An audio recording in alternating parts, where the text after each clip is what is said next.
What if death is not the end? What if every decision you have ever made, every fear you have ever carried, and every joy you have ever known was not yours alone, but echoes from a life you do not remember? It sounds like science fiction, or maybe a spiritual fantasy. But across the span of human history, from the deserts of Egypt to the mountain temples of Tibet, from the jungles of the Amazon to the ruins of the Celtic world, there exists a haunting idea that we have lived before and we will live again. This belief is not a modern invention. In ancient India, the Rig Veda spoke of samsara, the endless cycle of birth, death, and among the Maya, life and death were not opposites, but mirrors, doorways to realms equally real. They believed that even pharaohs returned, not symbolically, but literally, through royal bloodlines that linked their destiny to eternity. He insisted the soul was immortal and traveled through many lives to learn harmony. Plato echoed this in the Republic, writing that souls choose their next life based on the lessons of their last. And rebirth, over 3,000 years ago, the Upanishads taught that the soul, Atman, carries karma from one life into the next, like a traveler moving from house to house. In Egypt, the Book of the Dead maps a cosmic journey of the soul through the afterlife, judged by Ma'at before being reborn. Who were you? And if you have forgotten all of it, were you ever really that person? Is it a coincidence? A collective myth? Or could it be something deeper, a truth we once knew and forgot? In Greece, Pythagoras did more than invent mathematics. A question that can reshape how we see time, identity, morality, and ourselves. The Druids of ancient Gaul believed so strongly in rebirth that, according to Caesar, they saw death not as an end, but a pause. Why would such distant cultures, separated by oceans and time, arrive at the same conclusion? Here lies the paradox. If your soul has lived before, this is not just philosophy. It is a crack in the wall of reality.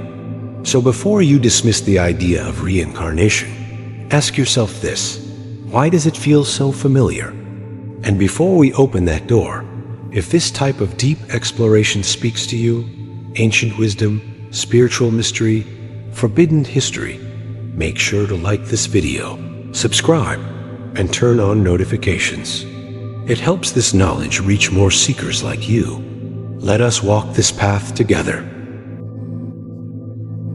A journey through time. What if your memories are not the first draft of your story?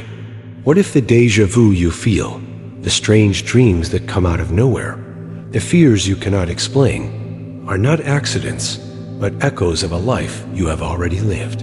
History is not just a chronicle of events. It is a vault of forgotten truths, and puts on new ones, so the soul discards worn-out bodies and enters into others that are new. The priests of Heliopolis thought that unless a soul passed certain spiritual tests, it would return to the physical realm, perhaps even through the same family lineage. Pharaohs prepared for this, not to die, but to return. This idea is not metaphorical. It is central to Vedic and Buddhist thought that the soul carries impressions, known as samskaras, across incarnations, shaping one's destiny. And one truth has survived the erosion of dogma and time: that human beings are more than bodies. We are travelers. After death, it returns to the ancestral realm and may choose to reincarnate, often through one's descendants.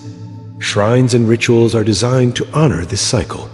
Their warriors were said to charge into battle without fear, believing that death was a temporary veil, that they would return, perhaps as poets or kings. To them, the forest is alive with souls in transition, and the logic behind it is simple. Why would a perfect creator give us only one life to get it right? Julius Caesar himself documented that the Druids taught a doctrine of transmigration that relieved their people of fear. Reincarnation provides the framework for growth, correction, redemption. It makes space for the soul to evolve beyond trauma, beyond violence, beyond ignorance. The soul does not end, it moves. He said he had been a Trojan warrior, a fisherman, and even a woman. Plato, in Phaedrus, argued that souls must reincarnate until they grasp the forms, the eternal truths. He described this as a spiral of awakening. Long before Christianity, Islam, or even Judaism formalized the afterlife, ancient civilizations built entire worldviews around the journey of the soul, not into a single paradise or punishment, but through lifetimes. In India, the Bhagavad Gita tells us that just as a man discards worn-out clothes, the death of a lama triggers an intense search for the child who carries his soul. They test the child using sacred relics, and the success rate, documented across centuries, challenges any purely material explanation. In Egypt, we find the Ka and Ba, spiritual elements of the human being that separate after death. Among the Greek philosophers, Pythagoras claimed to remember his past lives. The Celts of ancient Europe held a similar belief. In Tibet, reincarnation is not a belief, it is a science. In West Africa, the Yoruba people speak of the Ori, a spiritual head that chooses one's destiny before birth. In the Amazon, shamans describe visionary journeys where they meet spirits who reveal that they were once human and will be again. This cross-cultural pattern is more than myth. It is a code hidden in our collective memory. If justice exists, if morality matters, then one life is too short for the soul as education. So the question is no longer, is reincarnation real? But this, why did we stop believing it? And if your soul has walked this earth before, what unfinished story brought you back? So what about Christianity? If Jesus spoke of eternal life, could he have meant more than just heaven? What if salvation was not a single event, but a cycle? What if grace required more than one lifetime? The Roman Empire, where Christianity first spread, was saturated with Hellenistic philosophy. Stoics, Pythagoreans, Neoplatonists, all believed the soul pre-existed birth and continued beyond death in multiple forms. Christianity, in its modern form, denies reincarnation. Yet the earliest followers of Christ lived in a world steeped in it. So the deeper question is not whether Christianity ever embraced reincarnation, but why it stopped. Let us go back to the beginning. In his work on First Principles, he wrote that souls fell from a spiritual state and were given bodies to learn and return. He even suggested that a soul could be reborn multiple times, progressing through purification until reunited with the divine. In the centuries after the crucifixion, there was no single Christian doctrine. There was no official Bible. Christianity shifted from a decentralized movement of seekers into a state religion. Uniformity became essential. Councils were called, doctrines fixed, heresies punished. Many early Christian mystics and Gnostic teachers believed that reincarnation was compatible with the teachings of Jesus, perhaps even necessary to explain divine justice. And by extension, the idea of reincarnation evolves. This idea threatened the monopoly of the Church on spiritual authority, so it was silenced. After all, if a child suffers at birth with no sin committed, is a single lifetime enough to account for such injustice? Reincarnation offered a cosmic explanation, karma before sin, and they did not recognize him. The implication? That the soul of Elijah had returned, not symbolically, but literally. He simply says, it was not this man or his parents, but that the works of God might be displayed. The door to reincarnation remains cracked open, and that path, like the narrow gate he spoke of, is not walked in one lifetime. In one passage, he says, when you come to know yourselves. And if your soul chose to be here, in this body, in this time, what is it trying to remember? The logic is startling. If the man was born blind, how could he have sinned? Unless in a previous life? Then you will understand that it is you who are the sons of the living Father. This kind of introspective language, of self-knowledge leading to divine identity, echoes Eastern teachings of the soul as journey through lifetimes. Instead, dozens of gospels, letters, and mystical writings circulated among communities. Some focused on resurrection. Others spoke of knowledge, gnosis, as the key to spiritual awakening. Still others hinted at the soul's return. Reincarnation complicates this. It implies growth over time, not final judgment. It replaces fear with process. It spirals. It remembers. And deep down, many Christians feel this, though they may not name it. It is why millions explore past life regression. Why children speak of lives they never lived. Why stories of old souls resonate across the world. The Gospel of Thomas, discovered at Nag Hammadi in 1945, contains sayings of Jesus never included in the New Testament. Origen of Alexandria, one of the most influential theologians of the early church, taught explicitly that the soul pre-existed the body. Origen was not alone, but then came power. In the 4th century, Emperor Constantine converted to Christianity, not as a mystic, but as a ruler. By the 6th century, the Second Council of Constantinople, under Emperor Justinian, formally condemned the teachings of Origen. Among them, the pre-existence of the soul. Why? Because a soul that reincarnates is not dependent. It does not require a priest or institution to mediate salvation. It grows, learns, and yet the traces remain. In the Gospel of Matthew, chapter 17, Jesus says of John the Baptist, "Elijah has already come." In John 9, the disciples see a man born blind and ask Jesus, "Who sinned, this man or his parents, that he was born blind?" Jesus does not reject the premise. So why does modern Christianity deny what its earliest mystics explored? Part of the answer lies in its Western inheritance, in the need for clear beginnings and endings, for linear judgment and reward. But the soul does not always move in straight lines. Perhaps the soul is wiser than doctrine. Perhaps Jesus never meant to offer a transaction, but a path. So ask yourself, if God is love and life is school, why would one life be enough to learn the lesson? The fateful event, the year 553. What happens when eternal truth collides with imperial power? Can spiritual wisdom survive when it threatens the very structure of control? And what does it say about humanity when we choose obedience over understanding? In Constantinople, the jewel of Christian power, Emperor Justinian, I summoned what would become one of the most controversial gatherings in church history, the Second Council of Constantinople. The year was 553. The Byzantine Empire was vast, sophisticated, and trembling under the weight of contradiction. But what was really at stake? Beneath the surface, something far more profound was being debated: the nature of the soul, the possibility of its return, and whether salvation was truly a one-time offer or a journey across lifetimes. This was no ordinary theological discussion. The early Christian church was not yet monolithic. It was still a tapestry of interpretations, mystic teachings, and philosophical echoes from cultures that had come before. Origen of Alexandria, one of the most respected Christian thinkers of the 3rd century, what urgency could it command? What authority could it claim over a soul that returned on its own terms? It needed obedience.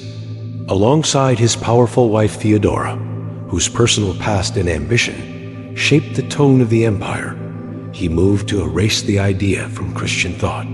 It needed fear. The minutes of the council are shrouded in mystery, but the outcome was clear. And with it, the ancient belief in reincarnation was buried, not disproven, but suppressed. It means that each soul carries its own spiritual weight, its karma, and is responsible for its evolution, lifetime after lifetime. And for centuries, they were debated, copied, even admired. Had taught that souls pre-existed the body, descended into material form, and could return again and again. A process of learning, purification, and return to God. That one lifetime was not enough. That humans were not merely sinners awaiting judgment, but eternal beings learning through experience. In West Africa, ancestral spirits returned through bloodlines. It was the erasure of an idea that had united East and West, that souls are not created at birth, but travel through time. In Mesoamerica, cycles of time and spirit were fundamental. His views were not fringe. They were deeply influenced by Greek philosophy, Egyptian mysticism, and the echoes of Eastern wisdom. One life, one judgment, one Savior. And that in quiet moments, it remembers what history tried to erase. One path, through one institution. But Origen's teaching carried a dangerous implication, that the soul's journey was independent. This was a threat, because the empire needed simplicity. If people believed they had more than one chance, that they could reincarnate, learn from mistakes, and grow over time, what power did the church hold? And so, the council was called. But the theological debate was already decided before it began. Justinian, a man more emperor than mystic, saw the doctrine of reincarnation as a threat to imperial unity. There were bishops who resisted, voices who believed in Origen's vision, but they were silenced, exiled, threatened. Why mystics in every age reached the same conclusion, that this life is not our first, and probably not our last. The teachings of Origen were condemned. The idea of pre-existence was labeled heresy. But why was this belief so dangerous? Because reincarnation implies accountability beyond the priesthood. It means that the cosmos, not the church, delivers justice. That belief exists in many cultures. In India, karma is law. In Egypt, mat weighs the heart. In Tibet, the soul is tracked across incarnations. Everywhere, we see echoes of this truth, that life is not a single line, but a circle. So what happened in 553 was not just the rejection of a doctrine, and the consequences were immense. The church gained control over the afterlife, and for centuries that structure held. But something in us never forgot. It is why stories of past lives re-emerge, why children recall memories they should not have. So ask yourself, if truth can be voted on, is it still truth? If eternal ideas can be outlawed, does that make them false? Or is it possible that the soul has its own memory, older than any empire, deeper than any doctrine? The remnant traces. If a truth is erased from Scripture, but not from the soul, does it ever really die? You can ban them, burn them, bury them, but somehow they grow back, often in the least expected places. After the Transfiguration, the disciples asked Jesus, "Why do the scribes say that Elijah must come first?" Jesus replies, "Elijah has already come," and they did not recognize him. The implication is shocking, that John the Baptist was, in some deep spiritual sense, the return of Elijah. And the belief in reincarnation is one such seed. Though it was officially cast out by the Christian establishment in the 6th century, it never truly vanished. It left behind footprints, faint but persistent, scattered across the texts, parables, and questions that still haunt the edges of doctrine. Ideas, like seeds, have strange ways of surviving. Consider the Gospel of Matthew, chapter 17. If one prophet's soul can return, could others? In the Gospel of John, chapter 9, we find an even stranger question.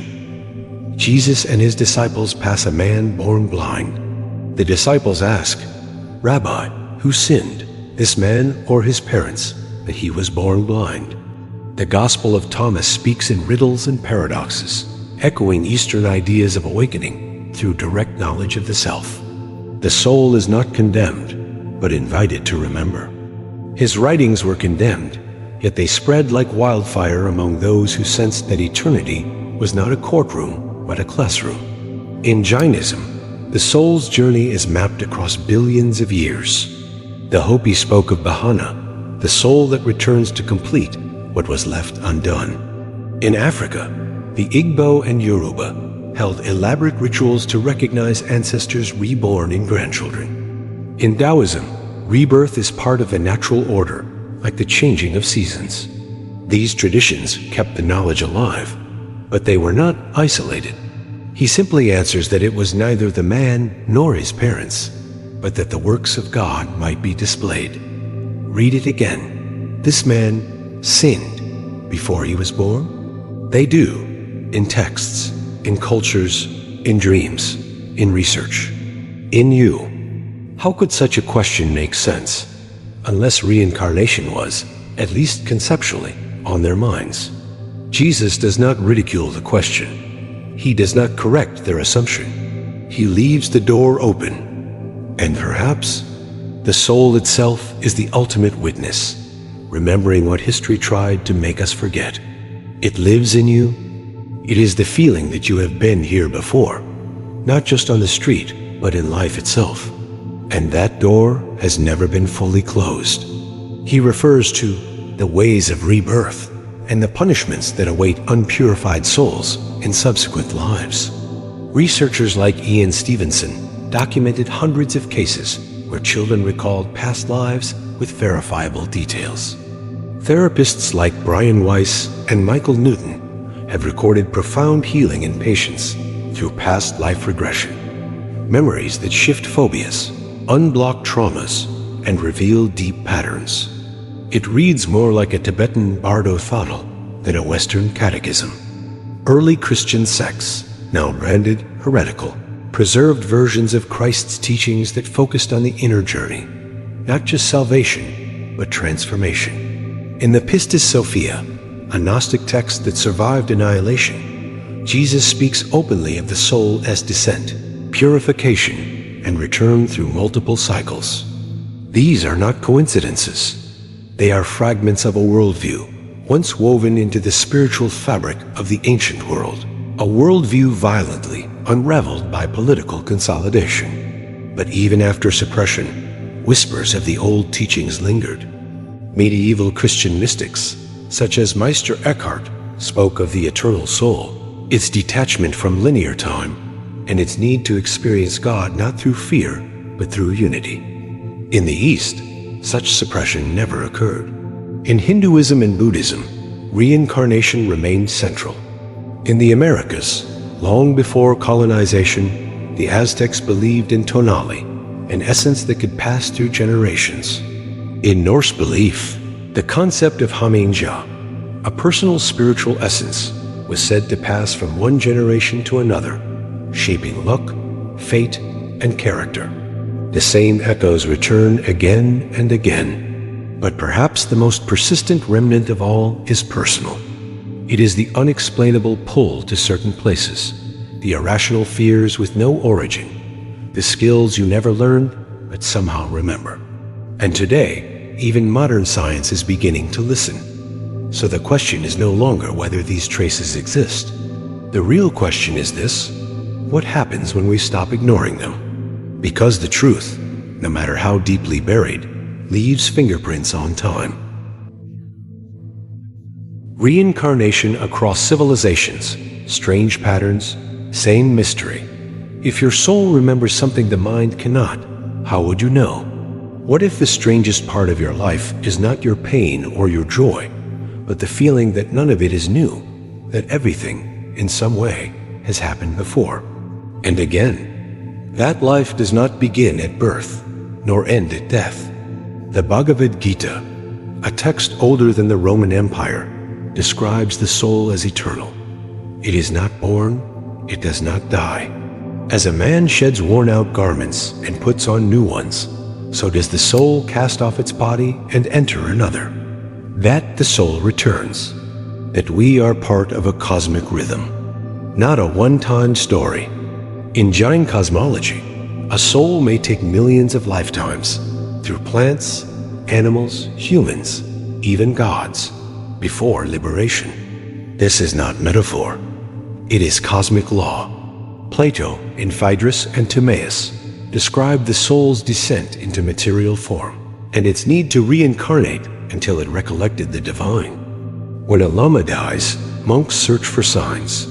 A child who speaks in the old teacher's voice recognizes objects, remembers secrets. This is not superstition. It is ritualized, tested, and has persisted for centuries. A child who acts or speaks with knowledge beyond their years is said to carry the essence of a departed elder. Across the vast tapestry of ancient cultures, scattered by oceans, divided by languages, shaped by unique gods, one idea appears again in India. Reincarnation is not an abstract theory. It is a cornerstone. Children are named after elders, not out of honor, but recognition. The soul is thought to choose its next body, bringing forward unresolved missions and inherited wisdom. But it is not just Vedic philosophy. Jainism, predating Buddhism, maps the soul's journey across vast eons. Spirits, or kami, remain near and often return. The line between the dead and the unborn is blurred, permeable. The Book of the Dead describes the soul's voyage beyond the grave, judged, purified, and possibly reborn. They speak of soul paths, journeys through time where each life is a lesson. Cases studied by Dr. Ian Stevenson reveal children who recall names, faces, places from lives they should not know. In many cases, the facts check out. Modern psychology, through past life regression therapy, continues to uncover emotional healing from memories that do not belong to this lifetime. Dreams are seen as messages, often revealing connections to ancestors long gone. Roman historian Julius Caesar, no mystic himself, wrote with surprise that this belief gave the Celts fearlessness in battle. They did not dread death, for they knew it was temporary. Pharaohs built tombs not as final resting places, but as gateways. Inside were spells to guide the soul, as if the soul is whispering to itself through history. And behind this system was a belief that death was not a destination, but a corridor, now across the desert to Egypt. Further west, in the Celtic world, the Druids taught that the soul is immortal and passes from one body to another. Their concept of Xibalba, the underworld, was not a place of punishment, but of trial and return. Life was cyclical, measured in bakduns, cosmic ages, each echoing the last. Kings and warriors expected to return through lineage and prophecy. In Mesoamerica, the Maya saw life and death as mirrors. In ancient Greece, reincarnation was taken seriously by thinkers like Pythagoras, who claimed to remember 4 past lives, including one as a soldier at Troy. Tibetan Buddhism developed one of the most structured systems of reincarnation on Earth.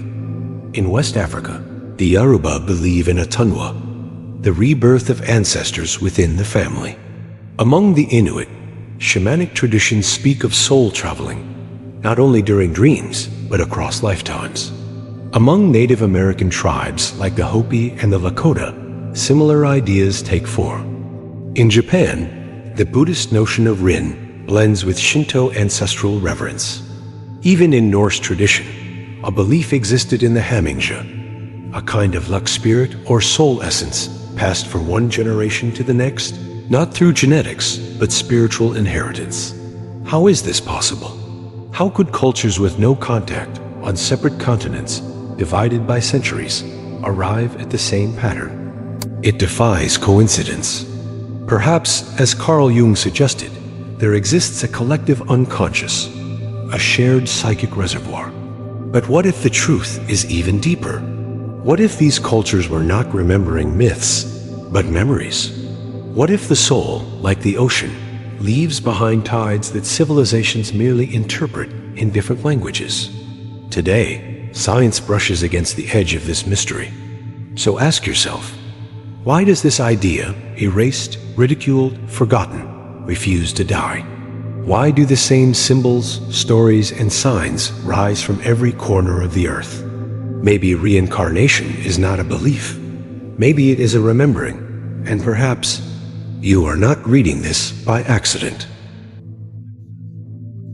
Reincarnation and the modern world. What if your greatest fear is not dying, but dying without remembering why you came here? In a world ruled by speed, distraction, and the illusion of control, the ancient whisper of reincarnation has returned, not as folklore, but as a quiet rebellion against spiritual amnesia. In the 21st century, the soul is no longer just a theological idea. It is a territory being mapped by science, psychology, and seekers who have outgrown the promises of dogma. But why now? Because the modern world, for all its power, offers no answer to the hunger for meaning. The old structures are cracking. Organized religion, once the gatekeeper of eternity, now struggles to respond to the inner cries of a generation that senses something missing. A question haunts the edges of every success, every relationship, every loss. They named towns they had never visited, identified strangers as former family members, described deaths they never witnessed, with details later verified by records. These were not vague dreams. They were histories relived. Is this all there is? For many, reincarnation offers more than comfort. It offers coherence. Some, like Ray Kurzweil, dream of digital reincarnation, uploading the self into machines. Even in science fiction, we return to the question again and again: what is the soul? And can it survive the body? It explains why some people are born wise beyond their years, why others suffer without reason, why our deepest relationships feel ancient, as if we have met before. Our civilization faces existential questions of climate, of collapse, of consciousness. If we truly believed we would return to this earth, would we treat it differently? If we knew we would be reborn among those we now exploit, would our ethics change? The teachings of the Kogi in Colombia, the Maori in New Zealand, the Lakota in North America, all speak of time not as a line, but a loop. It reminds us that life is not a test to pass or a war to win, but a spiral of becoming. One that perhaps we have traveled many times before and will again. The seeds we plant now are the fruits we will one day eat. Ancestors walk beside us. The past is alive. Rebirth is not metaphor. It is law. And evidence is building. Dr. Ian Stevenson, a professor of psychiatry at the University of Virginia, spent decades documenting thousands of cases where children reported memories of past lives. Psychiatrist Brian Weiss, originally a skeptic, changed his life's work after a patient under hypnosis described lifetimes dating back to ancient Greece and Egypt, along with traumas that, once acknowledged, disappeared from her present psyche. The popularity of Tibetan Buddhism, Hindu philosophy, and shamanic healing is not a trend. It is a memory reactivating itself. His book, Many Lives, Many Masters, has since inspired millions. But even beyond clinics and case studies, the hunger for spiritual continuity is rising. In the West, yoga and meditation have become daily rituals for millions. Practices rooted in traditions that see life as a continuum, not a cliff. In Silicon Valley, tech pioneers and futurists speak of consciousness as something that can transcend biology. Meanwhile, indigenous voices, long silenced, are being heard again. So why does this matter now? Because the stakes are no longer abstract. Reincarnation invites a radical shift in responsibility. It erases the idea of escape. There is no elsewhere after death, only continuity. And so the question remains, are you living as if you will return? Because in the end, reincarnation is not about proof. It is about perspective. Conclusion and invitation to contemplate. What if your greatest teacher is not in this life, but in the ones you no longer remember? You have walked through temples in India, stood beneath the stars of Egypt, chanted with the Druids, and wept in the shadow of the cross. Maybe not with this name, maybe not with this face, but something in you remembers. And that memory, silent and unprovable, refuses to die. It is a spiral, one that loops through time, bending through bodies, learning through loss, rising through joy. And that spiral is etched into the myths of humanity. The soul, it seems, is not a straight line. The Hopi tell of returning ancestors. The Tibetans trace the rebirth of their lamas. The Greeks spoke of immortal psyches. They are the language of the eternal, whispering through the ruins of time. The Maya measured time not by ends, but by cycles. It only requires your attention. The next time you are drawn to a land, a person, a path, do not dismiss it. The Egyptians weighed hearts for rebirth. The Vedic seers wrote of karma long before any creed claimed heaven. It means the pain you carry may not be yours alone, and the love you feel may be older than memory. Would you take more risks knowing there is no final failure? Would you stop fearing death knowing it is just another chapter? It means that the stranger you meet may have once been your child, your rival, your mother. It means that life is not happening to you, but through you, again and again. Again. Even the early Christians, before the councils, before the dogmas, spoke in parables that opened the door to a soul older than the flesh it wears. These are not fragments of fantasy. They are signs. They are echoes. And what does it mean for you? It means your story did not begin with your birth, and it will not end with your death. This is not about belief. It is about awareness, because reincarnation does not require your faith. So the next time you feel déjà vu, pause. The next time your heart breaks without explanation, listen. You may be remembering. And if this is true, even partially, even metaphorically, then how would you live differently? Would you be more kind, knowing you will face your echo?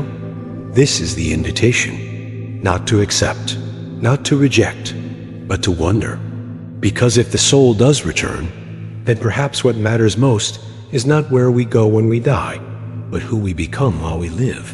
And maybe, just maybe, that is why you are here.